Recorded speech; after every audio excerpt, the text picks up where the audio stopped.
Hello everyone. Last episode we tried to understand habit 4 think win win. In this episode let's discuss habit 5 seek first to understand then to be understood. This habit says diagnose before you prescribe. So say you are a doctor. You can be an effective doctor if you first understand the patient's problems and then prescribe any medicine. An average salesman sells products, but an effective salesperson understands needs, problems, and situations of the customer and then sells solutions for the problems. An effective lawyer first gathers all facts pertaining to the situation before preparing a case. A product designer understands customers' buying habits and motives before designing any products. A good parent should understand the child before evaluating or judging. Alright, when someone speaks, do we listen to reply or to understand? Stephen says there are 5 types of listening. Ignoring. We are not listening at all, or we practice pretending, like we pretend to be listening, or it could be selective listening. Say, if a child is speaking, we might tend to listen only to certain parts. Attentive listening is when you pay attention on the words said.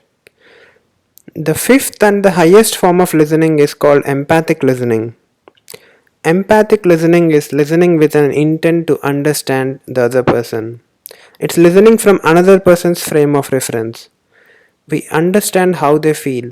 We understand it from their perspective. This is deep understanding of the person, both emotionally and intellectually. Empathic listening is about listening with ears, eyes, and your heart.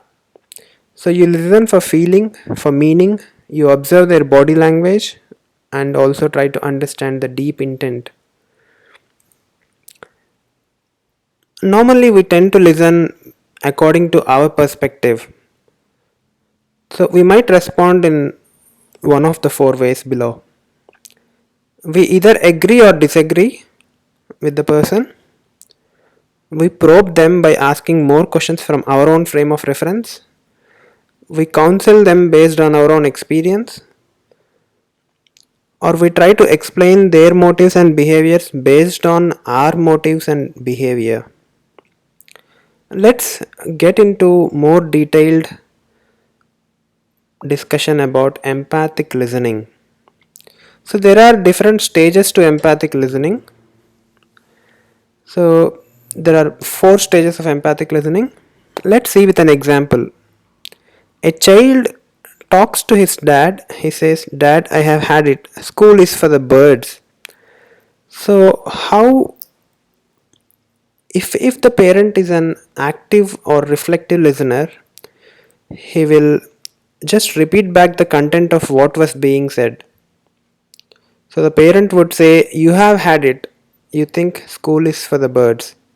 But if the parent is uh, tries to rephrase the content, so he would be rephrasing it in his own words. So he uses reasoning and right brain for that. He might say, "So you don't want to go to school anymore." That's rephrasing the content. But if you understand the feeling behind it, you might put the feeling in your own words. You might say, "You are really feeling frustrated." So this is reflecting feeling of the child. So the fourth and final stage is rephrasing content and also reflecting the feeling. You are really frustrated about school. So in this fourth stage, you are sincerely seeking to understand. You gave the child psychological air to speak out his thoughts and feelings. If the child grows confidence in your desire to listen and understand, he will open up. This will create an environment of openness and trust. It helps to make deposit in emotional bank account. The child is now empowered to get to the real issue. So the key of empathic listening is to genuinely seek welfare of other person by listening and allowing the person to get to the problem and solution at their own pace and time. So this process might be time taking, but it's worth the effort. People always love to be understood. So investment of time in trying to understand the other person will bring greater results in the long term as you have accurate understanding of the problems. So let's see some practical applications for this. So basically our perceptions are always different. So I might be wearing a money centered glass and you might be wearing a spouse centered one. So you may be scripted in abundance mentality and I may be scripted in scarcity mentality. We both might think our perceptions are facts and might think the other person is wrong. In spite of these differences, we are trying to work together in a marriage or at a job or in the society and accomplish some results. So, seeking to understand requires consideration, seeking to be understood requires courage. When you can present your own ideas clearly and based on the context with an understanding of the other person's concern and perception, it increases credibility of your ideas. And the beauty of habit 5 is that it can be practiced here and now. You can always seek first to understand.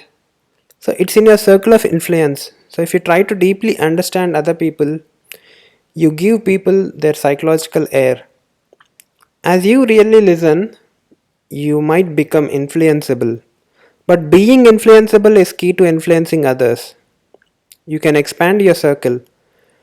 As you listen and understand others, you will start appreciating and feeling good about them. So, whenever you have a chance to talk with anyone, just put aside your perceptions, biases, or prejudice and seek to understand. Even if people don't want to open up about their problems, you can show your empathy. So, if you feel a sense of hurt in them, you may say, "You seem down today." They might say nothing, but that's alright. You have shown your understanding and respect. And don't push them, just be patient, be respectful. If you are highly proactive, you can spend time with your children, listen to them, understand them, look at your school, look at your home, school life, at the challenges and problems that they are facing through their own eyes. You can also build an emotional bank account with your spouse. You can go out on a regular basis, do something that you both enjoy, listen to each other. So, one effective approach to understand perceptions is role playing. So, you and your child can do a role play. So, you will play the role of your son, and your son might play the role of you. And you can redo a past stressful scene where you lost your temper or blew up. And this will help understand each other's perception better and how the situation could have been handled better. Employers should also listen and seek to understand their employees during one on ones. So, if you try to evaluate and prescribe before directly presenting your own ideas, then it becomes a powerful habit of effective interdependence. When we deeply understand each other, we open the door to creative solutions. Our differences no longer block our progress and communication, but they become the stepping stones to synergy, which is the next habit. That's all for now. Thank you for watching. Bye.